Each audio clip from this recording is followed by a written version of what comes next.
Welcome back to part 2. When the Batley Bulldogs reached the quarter-final of the Challenge Cup recently, it was a big event. The day before the match, we went to Mount Pleasant to find out more about Batley's Challenge Cup history. I'm here with Ron Earnshaw, the president of Batley Bulldogs, who's been at the club for 70 years. And I think he's the ideal person to talk about the Batley Bulldogs history. The first ever Challenge Cup was won by Batley. How long was that ago? It was season 1895, 96. They used to play over 2 seasons at that time.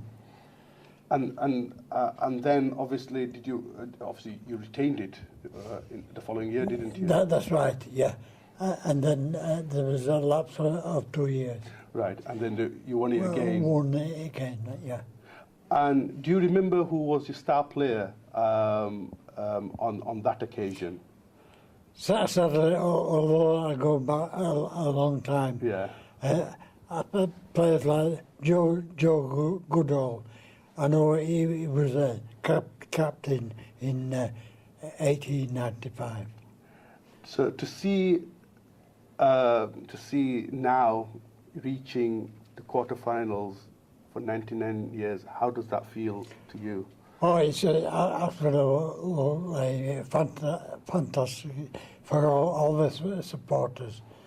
And there's a great deal of excitement about this match. We left Mount Pleasant getting ready for the big day. I went to see Batley coach Carl Harrison, who was hard at work at his kitchen business on Bradford Road. What were his thoughts on the big match? It's a fantastic opportunity. It wasn't the ideal draw. Obviously, Batley, like every other club at this level, wants a big payday out of the Challenge Cup by getting a big tie against Leeds or Bradford local derby, get 6,000-7,000 up at Mount Pleasant would have been fantastic.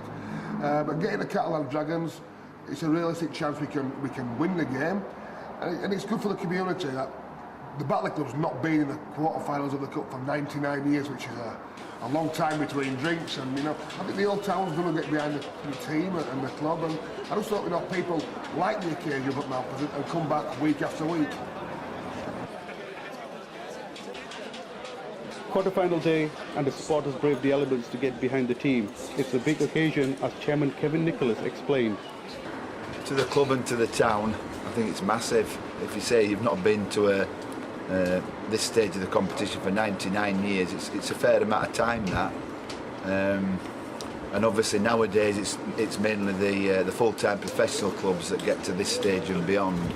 So to have an opportunity to get to the semi-final when you're not a full-time professional club is an opportunity that we're relishing, basically.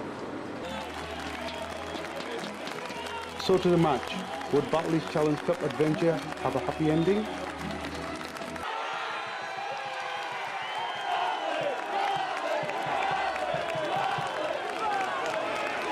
The team put up a brave fight, holding their own for much of the match, but in the end the professional Super League team proved too much, despite Batley scoring 2 tries, with the final score at 74-12 to the Catalan Dragons.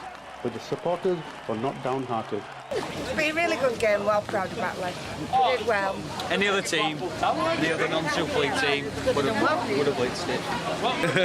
Decent effort. Wakefield fan, we've come over to support Batley obviously, but decent.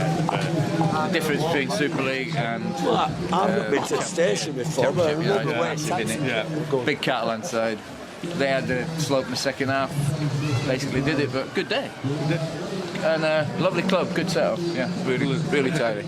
We were just overwhelmed, really. Just bigger side, professional, that was it. We gave it our best shot, but unfortunately, we just weren't good enough. We'll keep trying. We'll get there eventually, hopefully. Next year. Next year. There's always next year, isn't it? So yeah, it was good. Enjoyed it anyway. We're never 68 points better than us. Well, there you go. Super League in Division 1, big gap. What about next year? Next year, semi-finals maybe. Okay, we'll have a go. Maybe final against Leeds, but never mind. Semi-finals next year, no. I thought Batley did quite well for about an hour. But after that, I think the gulf between Super League and the Championship told. But all in all, it was a good performance. Well done, Batley. On the bright side, since then, the Batley Bulldogs have fought their way into the first major final since 1952. They beat Lee in the semi-final in the Northern Rail Cup and will play the Widnes Vikings in the final in Blackpool on the 18th of July. Come on, Bulldogs. Well, I'm always saying that Batley people have impacts all over the world. And here we are at Cheapside Mills off Bradford Road at Batley. And this is one example, because this mill, Cheapside, has got real connections with New Zealand. Because this mill was built by three brothers, the Colbeck brothers, back in 1850. And they were a bit argumentative lot, and they've got a good mill going, but then they fell out. And the eldest one, Isaac, he went off and he built Lady Anne Mill at Sootill. And then he went and built up the Briar Mill at Birstall. Simeon, the middle one, he went and built a mill at Alverthorpe near Wakefield and made a darn good job of that. And he was left with William Henry Colbeck to carry this on, and he did so well that eventually in 1872 he sold it to the Taylor family, J.T. and J. Taylors. And with all this money left on his side, he wondered what to do, and he decided to enter politics. In 1874, he stood as a Conservative candidate for Batley and Dewsbury, because in those days it was one constituency. And he was doing quite well, but the local political masters were a bit worried, because there were two opponents, both of them Liberals, but one was a bit on the left-hand side. We call them Labour nowadays. And here was the problem. Someone thought that if William continued to stand, the Labour man, as it were, would get in. And so they persuaded him, much against his will, to stand down. In the event, the Liberal, the medium Liberal, he got in. But there was always the thought that had he continued to stand, William would be MP for Batley and Dewsbury. He was a bit put out. So off he went to New Zealand, took his money with him and bought up 18,000 acres of land on the North Island. And there he started a town. He took the big hotel that was there, or a big house which was acting as a hotel, turned it into a store in where Maoris and visitors could get goods that they needed to carry out the work. Then he built a flour mill, and he started a fish canning industry and got ships from all over the world to call at this place. And in the 1870s, he decided this place called Otamatia should have a new name rather, and that name was Batley.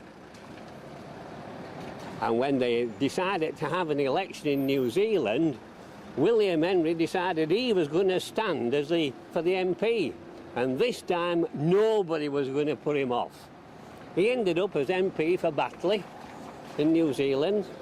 He got really well on, and eventually he became the president of the Bank of New Zealand. Not bad for a lad from Batley, is it? That's it from us for this month. Keep in touch. You can contact us by email, telephone, or why not come in and see us. The contact details on the screen. Until next time, bye-bye.